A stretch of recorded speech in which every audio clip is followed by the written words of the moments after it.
Okay, as we get started, let's offer our blessing for immersing ourselves in words of study. Yada-dai-dai-dai-dai-dai. Yada-dai-dai-dai-dai-dai. Yada-dai-dai-dai-dai-dai. Yada-dai-dai-dai-dai. Baruch atah Adonai Eloheinu melech haolam asher kidshanu b'mitzvotav v'tzivanu לעסוק בדברי תורה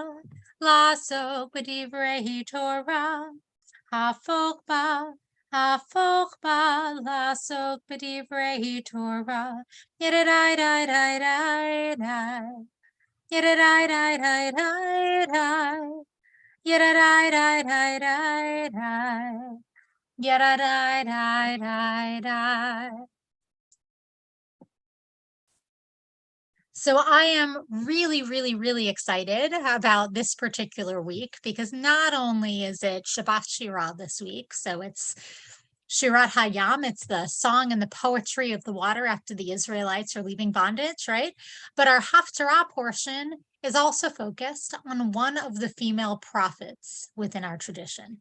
So we're going to be studying all about Devorah, Devorah the prophet.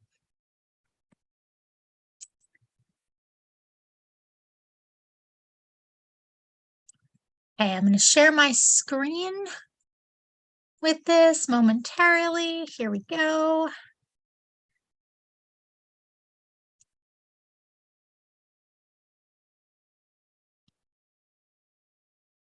It keeps disappearing on me. Hold on a second. There it is.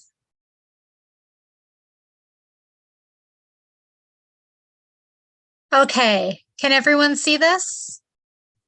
Yes, good, awesome. All right, so there are many, many, many, many, many, many prophets in Judaism. The Talmud makes note of 48 of them, and 7 of those 48 are female prophets. And some of them are characters from the Torah that we know well, right? There's Sarah, there's Miriam, who we're going to be talking a whole lot about this week, Devorah or Deborah, Hannah, Abigail, Huldah, and Esther. Those are the 7 prophets, 7 prophetesses that are mentioned in the Talmud.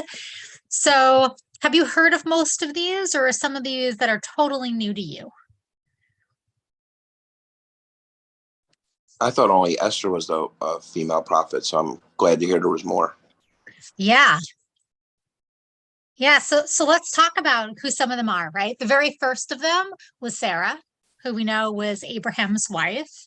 And it was Sarah and Abraham together who really were the founders of the Jewish people. And God spoke to Sarah, just as God spoke to Abraham. Of course, Miriam is referred to as a prophet. She is the first prophet actually to be named in the book of Exodus. Even before Moses is named a prophet, Miriam is. And Miriam, of course, we know will lead the Israelites in song in this week's Torah portion. She saved her brother's life by putting him into the water, and she provided water for the Israelites as they were wandering through the desert. So many different things that Miriam is known for. Then we have Hannah. On Yom Kippur, there's a Haftarah portion about Hannah, if you remember, where Eli the priest walks in to a sacred space to find Hannah moving her lips and swaying, and he assumes immediately that she is drunk. But in truth, she was not drunk at all. She actually was so immersed in her blessing that she was praying, and through that really teaches us what it means to pray. That's who Hannah was. Then we have Abigail. So Abigail had been married to a man who didn't necessarily want to help King David and his army when they were in the area, but who herself gave King David and his men food to eat and convinced him not to kill her husband, who had been kind of standing in the way. He ends up dying shortly thereafter of natural causes. And later she marries King David and prophesied to him. And it said that some of the wisdom that he had actually came from the mouth of Abigail. That's her. We have the prophetess Huldah, who encouraged King Josiah to renovate the temple and reintroduce worship there, and who prophesied about Israel's future. That's a really interesting story in its own right. Of course, we have Esther, the heroine of the Purim story, and the Haftarah portion today is all about Devorah, who is the only judge to ever be called a prophet. So that's probably a lot more prophetesses than many of us realize that we even had within our tradition, but there they are. And so what I'd love to do is just start delving into this parasha. Are there any questions or anything before we do so? Okay, so does anyone want to read this first verse of Judges 4:4? Go ahead, Steve. Thank you so much. Judges 4:4. Deborah, the wife of Lepidoth, was a prophetess. She led Israel at that time. Okay, so just based on this one sentence, we have a lot of commentary because it is Jewish tradition after all, right? And Mitsudat David on Judges talks about these words, Eshet Lapidot. Now, the word Lapidot refers to flame.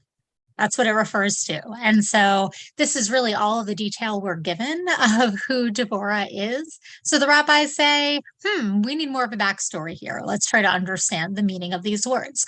Metzudat David says that, who is she? She is the wife of a man named Lapidot. She is a woman of valor, zealous in her deeds as a torch of fire. So she is filled with zeal, just like a flame would be, I guess it's saying. And this is a matter of figurative language, as when it is said about a person. So it's kind of giving two different ideas here. One, she's married to Lapidot. Two, it's saying that she is a woman of zeal, basically. Like the Eshet Chaim, we say on Friday night. Mm-hmm. Yeah, right. Exactly. That's what it's referring to here, and saying that that's what it means. Yeah, Jessica. Well, what I notice is when the men are introduced in the Torah, it's so-and-so, son of so-and-so, son of so-and-so. But here is Deborah, and she's introduced as the wife of a man.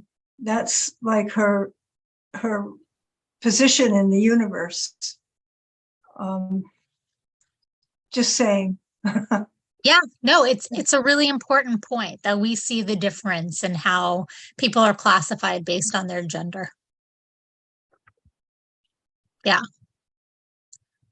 But the rabbis also kind of understand Eshet or Esha, Eshet Lapidot in different kinds of ways. So Eshet just means woman, or Isha rather means woman.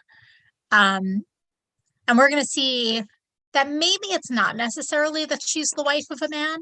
Maybe it's something else. So this comes from the Talmud, Megillah 14a, where it says, Deborah was a prophetess, as it is written explicitly, and Deborah the prophetess, the wife of Lapidot. The Gemara asks, what is the meaning of the wife of Lapidot? And the Gemara answers, because that's what rabbis do.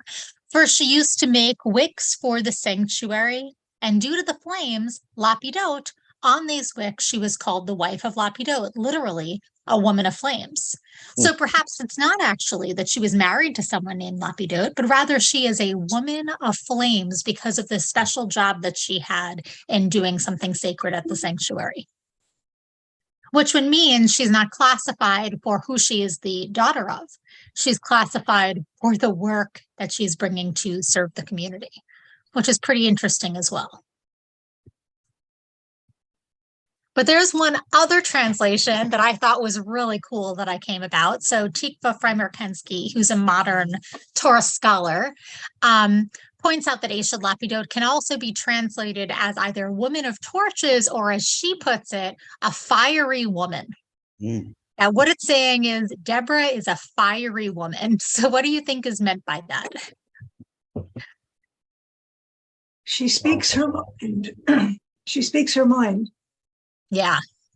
Strong Spirited. personality, Sorry, I just heard a couple things. outspoken personalities with it. Yeah, outspoken, absolutely. Was there someone else who said something as well? Yeah, I said spirited, which is, like you said, fiery, spirited. She's not going to be calmed down. She's going to do what her thing is. Or how Yeah, she's about not going to be intimidated. Sorry, Marla, go ahead. how about a woman of action? Not just a woman who leads prayer or who prays, but a woman who acts. Yeah. Beautiful. And that she's fire is an intensity and what is it you call the fire is very bright, very active in and of itself. It also burns down. And it can change, physically change a situation, what it looks like, how it acts, what it does. Yeah, so she's a force. To be reckoned with, yes. Yeah. So let's bring all of this in as we go into this story that we're going to be told. And be forewarned, there are parts of the story that are going to be a bit on the brutal side, as there are within our tradition sometimes. So let's start with Judges 4 and just read a few of these verses. Is there anyone who would like to begin? I will. Sure. Oh, go ahead. She used to sit under the palm of Deborah, between Ramah and Bethel in the hill country of Ephraim, and the Israelites would come to her for decisions. She summoned the army commander Barak, son of Abinom, of Kedesh in Naphtali. She said to him, "The Lord, the God of Israel, has commanded, go, march up to Mount Tabor, the lower Galilee, and take with you 10,000 men of Naphtali and Zebulun. And I will draw the Canaanite Sisera, Yabin's army commander, with his chariots and troops towards you up to the Wadi Kishon, and I will deliver into your hands. I will deliver him into your hands." But Barak said to her, if you will go with me, I will go. If not, I will not go." "Very well, I will go with you," she answered. "However, there will be no glory for you in the course you are taking. For then the Lord will deliver Sisera into the hands of a woman." Okay, so let's pause right there. That's Right. the first controversy. Yeah, well, exactly. But are we all following along? Do you understand what's going on so far? That the Canaanites are threatening the Israelites. And so there is this war that is kind of going on. And now Deborah's involved. And they are going to wage war on Sisera and Yabin's army, right? But if Deborah has to go along and she needs to leave her comfortable seating underneath the palm of Deborah, right? Then there's going to be a woman who will deliver Sisera into their hands. So let's go a little bit further. Do you want to just continue reading this piece, Jay? Sure. So Deborah went with Barak to Kadesh. Barak then mustered Zebulun and Naphtali at Kadesh. 10,000 men marched after him, and Deborah also went up with him. Okay, great. Any questions on that text so far? We haven't gotten to the brutal part yet. It's coming. Yeah. So she is the sole woman with, what is that, 10,000 men? That's pretty bold. Good for her. She is a fiery woman, right? How did she go from making wicks to accompanying these people? It's not connecting for me. Well, and that's what's so interesting, Ray. It's a really good question, right? Is that we're told from the outset here, and this is the first time she's mentioned within our text. It's not like we had a heads up earlier of who she was. We're told that she is a judge and she is a prophet from the very outset. But we don't know how she became a judge or a prophet. We don't know her backstory, right? If she really was Eshet Lapidot and it's about these torches and everything like that, yeah. How does she come to be in this position of great honor? That's up to us to fill in the dots and make some midrashim, right? And there's this piece that, again, Tikva Freimer-Kensky wrote based on Deborah, and she brings up some of those very same questions. Does anyone want to read this text? Jessica, would you be willing to, since you were so eager to? Yeah. Thank you. As the story opens in Judges 4, Deborah is already a judge, settling disputes brought to her while she sits under the palm of Deborah in the hill country of Ephraim. Most of the major figures in the book of Judges are acknowledged as leaders after military victory. Deborah is a judge before the battle, but the narrative does not include the story of how she became judge, why she is called a prophetess, or the way in which God commanded her to begin the battle against Jabin, the Canaanite king of Hazor, and his general Sisera. There is no other heroine like Deborah in the Hebrew Bible, but other women did have some of her many roles. She is called a mother in Israel, perhaps because she was a biological mother. This would be important, showing that mothers might attain political prominence. More likely, the phrase may indicate that her arbitration powers as judge were parental, even maternal. Mother, like father, can be an honorific title for an authority figure or protector in the community. Another possibility is that she was a strong administrator of God's plan, like the matriarchs in Genesis. As a respected politico-judicial authority, she has a counterpart in the wise woman of Abel, who spoke for and rescued the city of Abel, where, she said, the people of Israel brought their disputes to be settled. Okay, so it gives us a little bit more insight maybe into who she is, but not how she became who she is. Any other questions or thoughts here? Well, if she had children, they're not named, are they? No. Or their father or fathers are not named. No, it That's doesn't.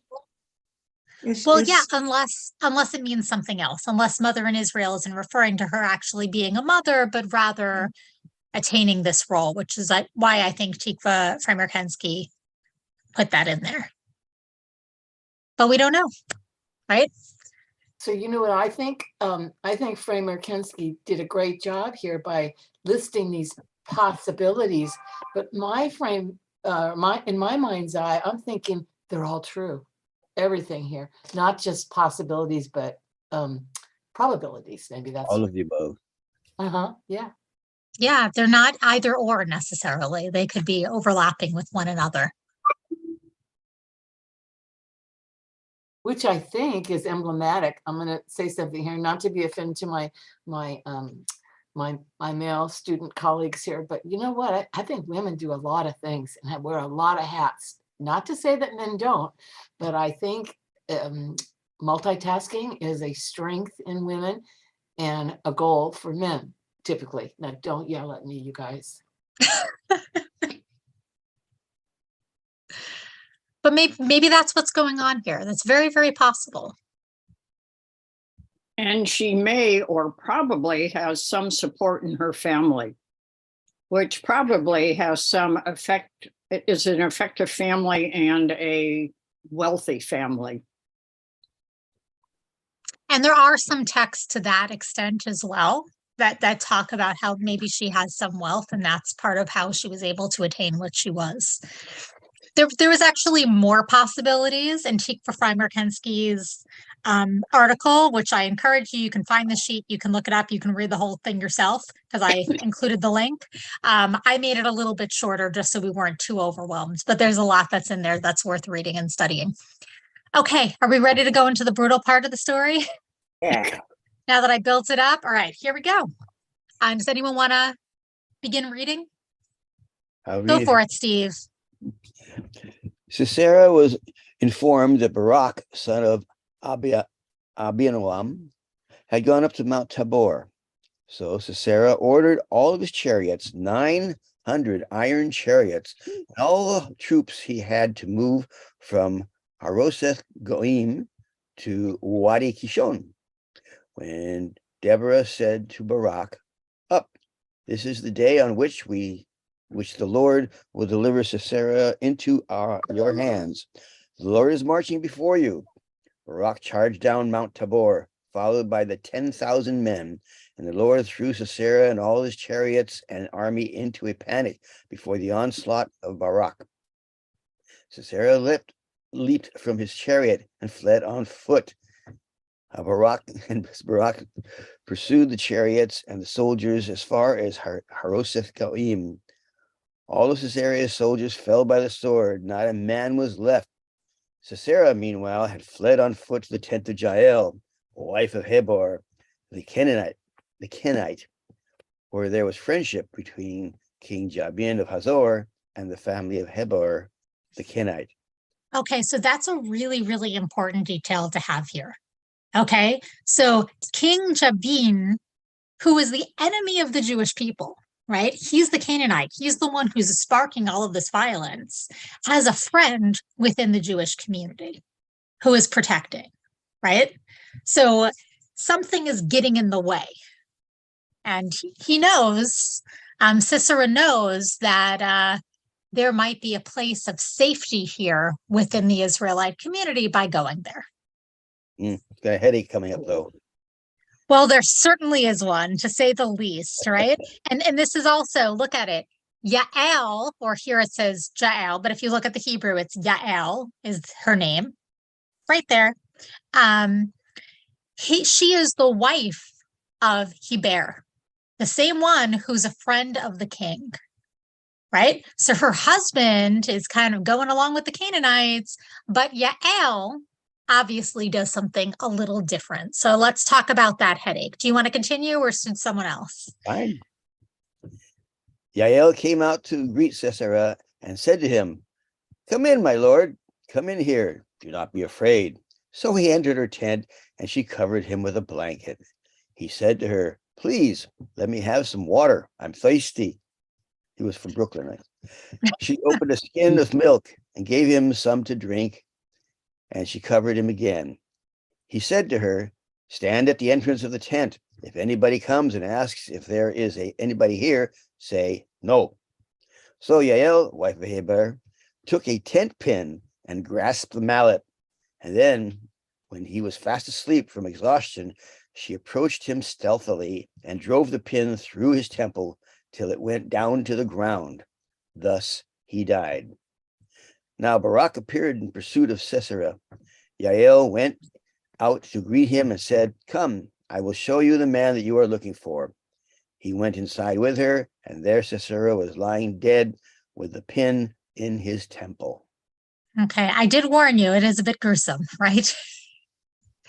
There's a couple of details to really be aware of, right? He asked for water, and what is it that she gave him? Milk. Milk, warm milk, right? Why warm milk? Makes you go You fluffy. can make him sleepy. Yeah, and there is another story in our tradition, by the way, the story of Judith, who also gives someone, when the Greek army was attacking, this part of the Hanukkah story, right? She gave warm milk and then cut off the head of someone. So it's a parallel story. And for that reason, there actually is a tradition to have dairy during Hanukkah. I mean, Hanukkah is 8 days long, so it doesn't necessarily mean dairy all throughout the entire holiday, but there is a tradition specifically to have dairy because of that. And then this violent act that Yael does in order to save the Jewish people. So what do you make of this? Is this a new text for you? I love the story. Does anyone have any questions or reactions?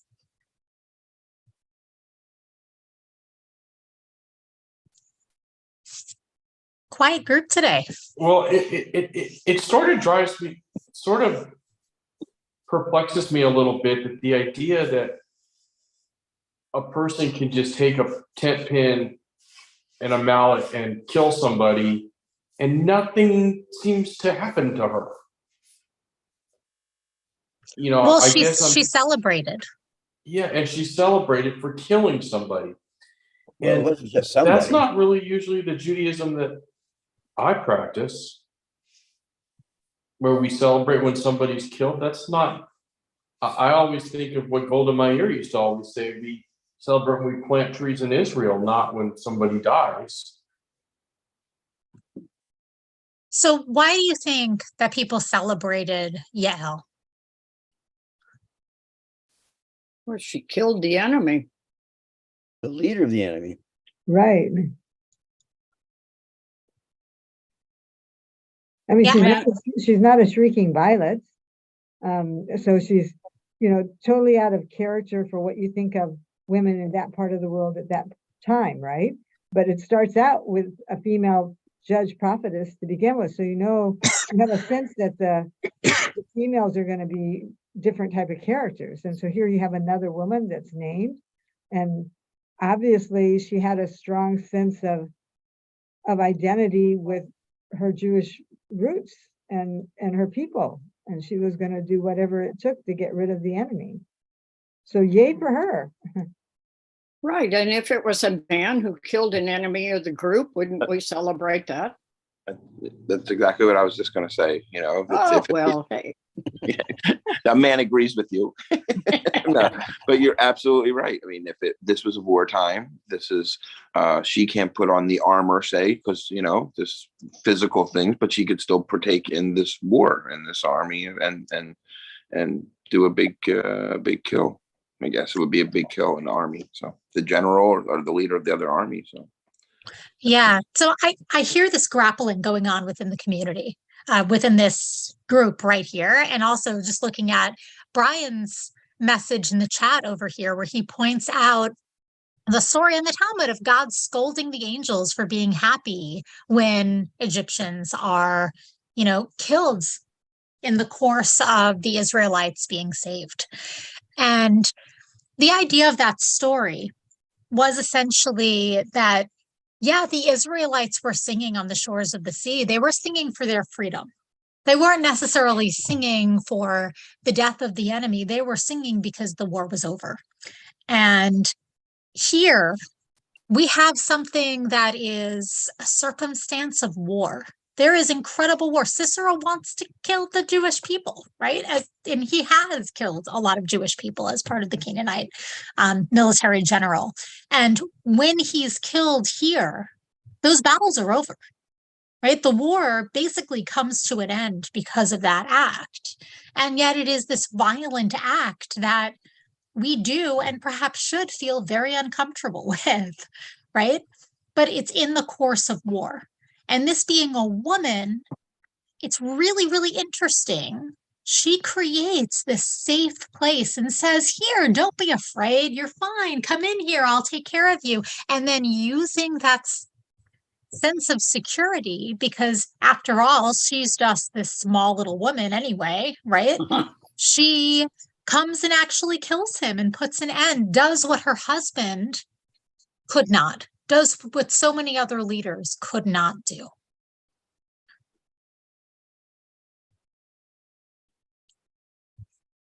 So, what lesson do you get from this?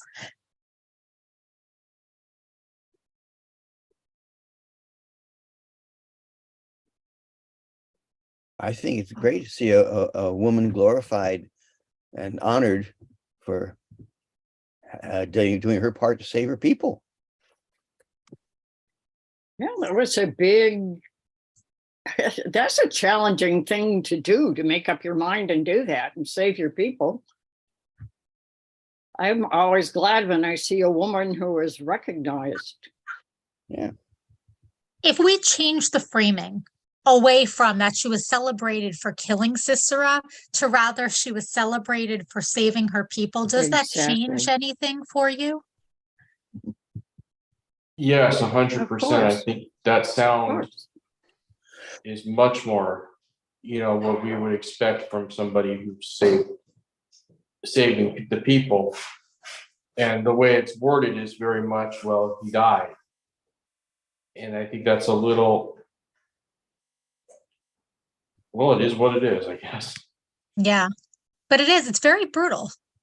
And just thinking about how she does that, like, I don't know, I cringe every time I read it. But in this Haftarah portion, there's also an acknowledgement of her, the feminine side of her, offering a blanket, warm milk. Certainly that it probably took, I mean, he didn't feel it, but I mean, you know, surprise, he didn't expect it, versus another way, a more masculine way perhaps, of having him come into the house.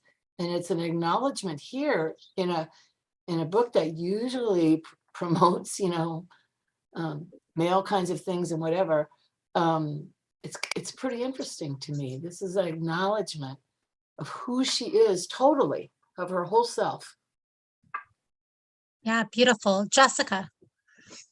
In verse 20, Sisera asks her to lie for him. If anybody comes to see if asks if there's somebody here, he says to her, say no. And that's a big, as they say, ask. That's a big thing to ask of someone. And I wonder if that didn't tip her in the direction of killing him, because she's asked to lie about him, and then who knows what would have happened. You know, if he lives, he could have killed her. And I mean, I'm adding on things to the story here, but Yeah. But that's what a midrash is, right? There's so many gaps in this story that but we're I think able to. yeah, I think it's an important point that he's asking her to lie. Okay, so this is the guy that she killed who's asking her to lie if she's there. He's the enemy to begin with. Yes.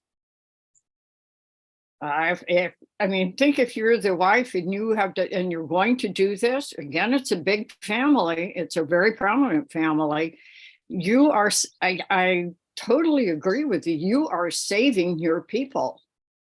And she really doesn't, I guess as a guest, she has she would be expected to do what the guest wants, but this guest would be happy to kill her, her family, and the rest of her people. So I don't have a lot of sympathy for him. She really listened to him too. That was a skill. She heard she listened to him. Yes. And then she took that information and used it to succeed in this act that she perpetrated. And I think that listening skill, in terms of making a decision about something as big as this, is pretty powerful. I mean, that's what leaders do in wartime. If we'll stay specific to that, you know, they gather all the intel, right? And she did it, and she made a big decision. And you take advantage of an opportunity that her husband would not have had, or a man definitely would not have had. People assume that women only do certain things like warm milk and blankets. Well, I was going to say that I think it's a little funny that he asked for water and she doesn't bring it to him.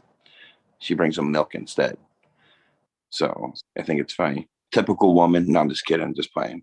But seriously, he said he asked for water and he doesn't get, and she goes and gets him what she wants to get him. She got him some milk and then give him what he wanted. Yeah. Which is like what Marla was saying, right? She listened, she took what he was saying, and then she adapted it a little bit. And we see that a lot. We see that in our Torah portions in Exodus as well, right? Like where the standing up to someone, it isn't direct. It's fairly indirect. Like Shiphrah and Puah, the midwives. Right. There is no doubt that they are standing up to Pharaoh. Pharaoh says to them, go, you as midwives, go whenever there is a woman in labor among the Israelites, and if there is a baby boy, kill that baby boy. And how do they respond to Pharaoh? Do you remember how they respond to the Pharaoh? Women are too strong. They have their babies too fast. Right. We can't Right. get there in time. Yeah, we're trying. We're trying to do what you want us to do. But these Israelites, you assume that they're like animals, right? And so the language that's actually used is they are like beasts. They give birth too quickly for us to go there. It's using the expectations and assumptions of someone actually against them. And so it's not saying, I won't do this because it's wrong. And I'm not going to do anything that you say, right? That would not have gone well for Shifra and Puah had they done that. But the way that they went about it, standing up to him by pretending to agree with him and by using his own false narratives against him, that is the same kind of thing that we see going on here with Yael. So following this narrative, right, we go straight from this into song. So when we think of songs and women within the Jewish tradition, we think of Miriam. And indeed, that's what we're going to be taking part in on Friday night. But look right here. You can see the way the wording appears there, right? It's also kind of spaced out like poetry or like song. And this is a shir, a song or a poem for Devorah. So we're going to kind of slowly go through this text as well. It begins in Judges 5. On that day, Deborah and Barak, son of Abinoam, sang, when locks go untrimmed in Israel, when people dedicate themselves, bless the Eternal. Hear, O kings, give ear, O potentates. I will sing to God, will hymn to the Eternal, the God of Israel. We can see that within the text. So why do you think song is evoked right after this whole story about Yael and Sisera and Devorah? Parallel with the song Michamocha, we sang on the shores of the sea. Yeah. So just as the Israelites were celebrating their freedom, so too were the Israelites celebrating here with their freedom. And some things can't be expressed in just words. Some things need to be expressed in song. And so here we have exactly that, the singing to God.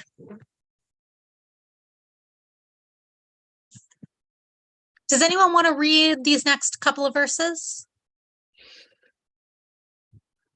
I will read if you like. Hey, go ahead. Thanks, Steve. I'm putting you to work today. That's okay. O Hashem, when you came forth from Seir, advanced from the country of Edom, the earth trembled, the heavens dripped. Yea, the clouds dripped water, the mountains quaked. Before the Lord, him of Sinai, before the Lord, God of Israel. Okay, so we can see how poetic this is, right? The earth trembled, the heavens dripped, the clouds dripped water, the mountains quaked. Why do you think he uses that kind of language here?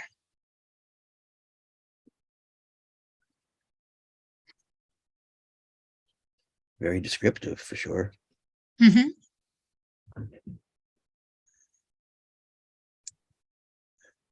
It shows it dramatizes the miracle or the incredible feat that took place there. And I don't think it's an accident that water is evoked here either, right? Because it is so reminiscent of the story with Miriam.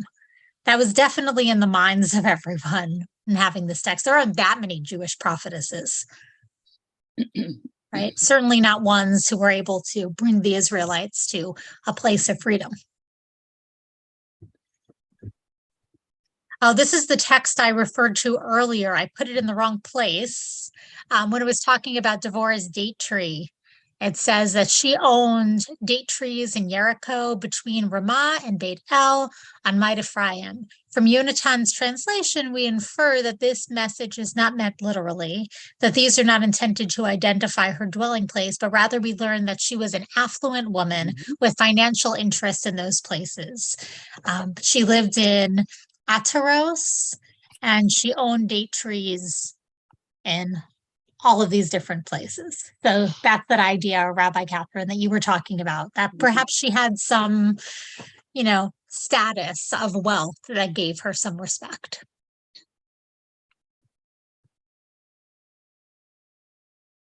Okay, let's go a little bit further into our song here. Anyone else want to read? There aren't crazy names thrown in here. I can do it. Thank you. Deliverance ceased in Israel, till you arose, O Deborah, arose, O mother in Israel. When they chose new gods, was there a fighter then in the gates? No shield or spear was seen among 40,000 in Israel. My heart is with Israel's leaders, with the dedicated of the people. Bless the Lord. You riders on tawny she-asses, you who sit on saddle rugs, and you wayfarers, declare it. Louder than the sound of archers, there among the watering places, let them chant the gracious acts of the Lord, his gracious deliverance of Israel. Then did the people of the Lord march down to the gates. Awake, awake, O Deborah, awake, awake, strike up the chant. Arise, O Barak, take your captives, O son of Abinoam. Okay, thank you so much, Ray, for reading. Does anything stand out to you from this text?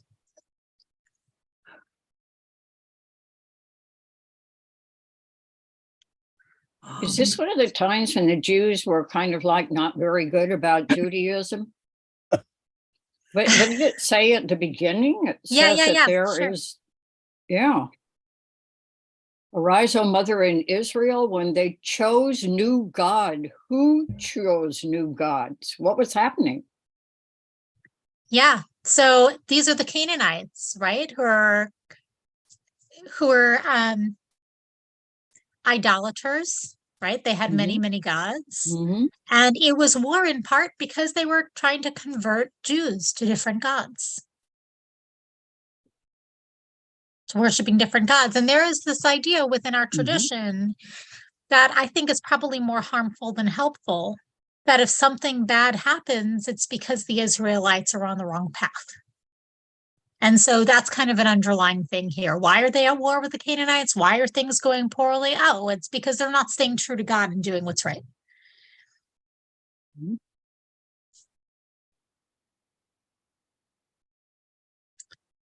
Have you ever heard the, sorry, go ahead. It also looks like that everybody sings. That there is, let's see, where's this? Dedicated, you are on, and your wayfarers declare it louder than the sounding of the archers there among the watering places. Let them chant the gracious acts of the Lord. I like that use of music. It's kind of interesting. Yeah. Oh, Deborah, awake, awake, strike up the chant. You want to rally the troops. This is one way to do it that is also not as violent. It's more unifying. Right. And this is after the fact, of course. This is when the war is essentially over, right? But this, have you ever heard Arise, Devorah, that song?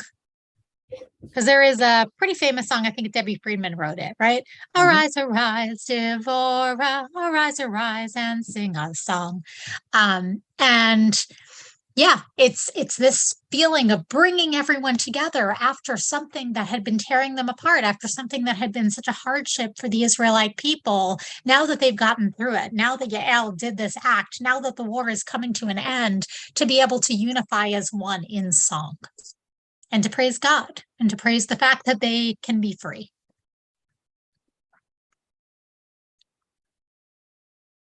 They didn't necessarily have timbrels, but they had their voices, right? So There is an interesting commentary I came to. This is from the Talmud in Pesachim. And Rav Yehuda said that Rav said, anyone who acts haughtily, if he is the Torah scholar, his wisdom departs from him. And if he is a prophet, his prophecy departs from him. If he is a prophet, his prophecy departs from him is learned from Deborah. As it is written, the villagers ceased. They ceased in Israel until I, Deborah, arose. I arose a mother in Israel. So this is viewed as a haughty statement, right? We can see why the rabbis might have seen it that way. And for these words of self-glorification, Deborah was punished with a loss of her prophetic spirit, as it is written later that it was necessary to say to her, awake, awake, Devorah, awake, utter a song. So they completely reread these verses right here. Mhm. Why do you think they read it that way? What do you make of that? Wow. That's a new one for you, Steve? Yeah. Yeah. Well, I haven't, if Deborah lost her humility, I mean, humility is a positive attribute you're supposed to have. Haughtiness is to be frowned upon. And if she's demonstrating that by what she said there, Yeah, what's interesting is this translation says, deliverance ceased in Israel till you arose, O Deborah. Not that she's proclaiming herself, but rather the song is. If we look at the Hebrew, it does say I. Till I arose. Sakamti. it's a big Mhm. difference. Yeah. So you really could read it either way. And so that idea of arise and sing a song, it's not Deborah who's telling people, who's bringing people together in song, but rather this thing like Deborah awaken so you can be a prophet once more. Just a totally different understanding there. Like maybe Deborah, the fiery one, got carried away, was humbled, and now she's being reawoken. Mhm. Perhaps she's human too, right? It's just a totally different way of looking at it. And then this is the final stretch of the song. And some of the words within here are even reminiscent of some of the words that appear in Shirat Hayam, which we'll chant on Friday night. So I'll read a part of this. So it says, then was the remnant made victor over the mighty, meaning the small group of Israelites who weren't necessarily to win, they did, right? The Eternal's people won my victory over the warriors. From Ephraim came they whose roots are in Amalek. After you, your kin Benjamin, from Machir came down leaders, from Zebulun such as hold as the marshal's staff, and Issachar's chiefs were with Deborah. As Barak, so was Issachar, rushing after him into the valley. Among the clans of Reuben were great decisions of heart. Why then did you say among the sheepfolds and listen as they pipe for the flocks? Among the clans of Reuben were great searchings of heart. Gilead tarried beyond the Jordan, and Dan, why did he linger by the ships? Asher remained at the seacoast and tarried in the landings, and Zebulun is a people that mocked at death, Naphtali on open heights. Then the kings came and they fought. The kings of Canaan fought at Tanakh, Megiddok's waters, and they got no spoil of silver. The stars fought from heaven. From their courses they fought against Sisera. The torrent of Kishon swept them away, the raging torrent, the torrent Kishon. March on, my soul, with courage. Then the horses' hoofs pounded as headlong galloped the steeds. Curse Meroz, said the angel of the Eternal, bitterly curse its inhabitants, because they came not to the aid of the Eternal, to the aid of the Eternal among the warriors. So, what do you make of this kind of piece of text here?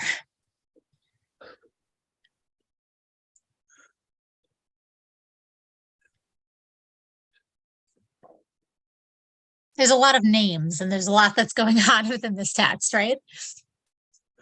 Yeah. But it really changes focus. So far, we've been so focused on Yael, we've been so focused on Deborah, and this entire long stretch right here is all about the military kind of actions of men within Israel fighting against Sisera and his army. It's bringing all of that in, which is something that we really weren't privy to before this, right? And then we go to the very final verses, which then bring us back to Yael and say, most blessed of women be Yael, wife of Heber the Kenite, most blessed of women in tents. He asked for water, she offered milk. In a princely bowl, she brought him curds. Her left hand reached for the tent pin, her right for the workman's hammer. She struck Sisera, crushed his head, smashed and pierced his temple. At her feet, he sank, lay outstretched. At her feet he sank, lay still. Where he sank, there he lay, destroyed. Through the window peered Sisera's mother. Behind the lattice she whined. Why is his chariot so long in coming? Why so late the clatter of his wheels? The wisest of her ladies gave answer. She too replies to herself. They must be dividing the spoil they have found, a damsel or two for each man. Spoil of dyed cloths for Sisera, spoil of embroidered cloths. A couple of embroidered cloths round every neck as spoil. So may all your enemies perish, O Eternal. But may his friends be as the sun rising in might. And the land was tranquil for 40 years.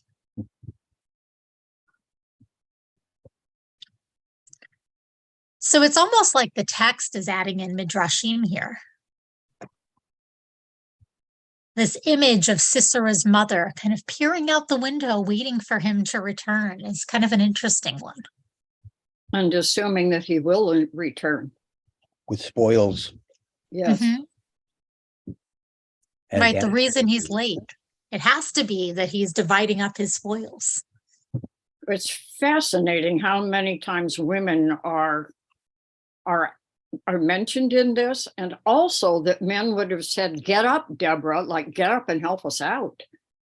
We don't see that very often at all. Mm-hmm.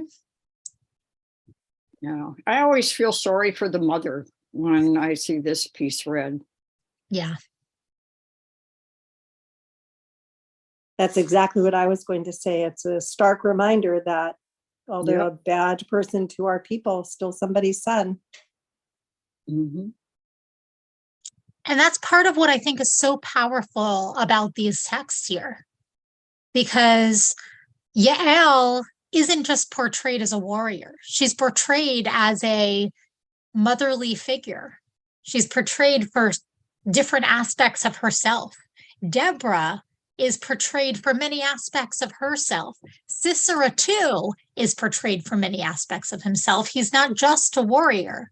He's also someone's son.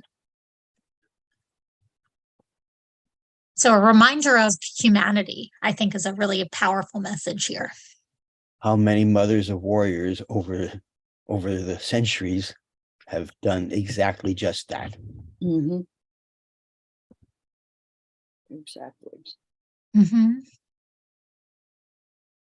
Yeah. The gold star mothers in this country here. Mm-hmm. If only we as human beings always looked at others for all that they are, rather than the piece of them that we know, right? It's a powerful reminder of that. Yep. And then there's that kind of enigmatic or joyous ending. And the land was tranquil 40 years. Right. You could what read was that it all in for? a lot of ways. Yeah, but I mean, I think, though, that it is a reminder. Mhm. There was a reason. Like, there was a battle. This was really hard. And yes, this loss is so incredibly sad, especially for Sisera's mother, right? But this kind of reminder that it was war, and through this, there actually was peace for a period of time. Because 40 is emblematic of a long period of time. It's such an important number in Judaism.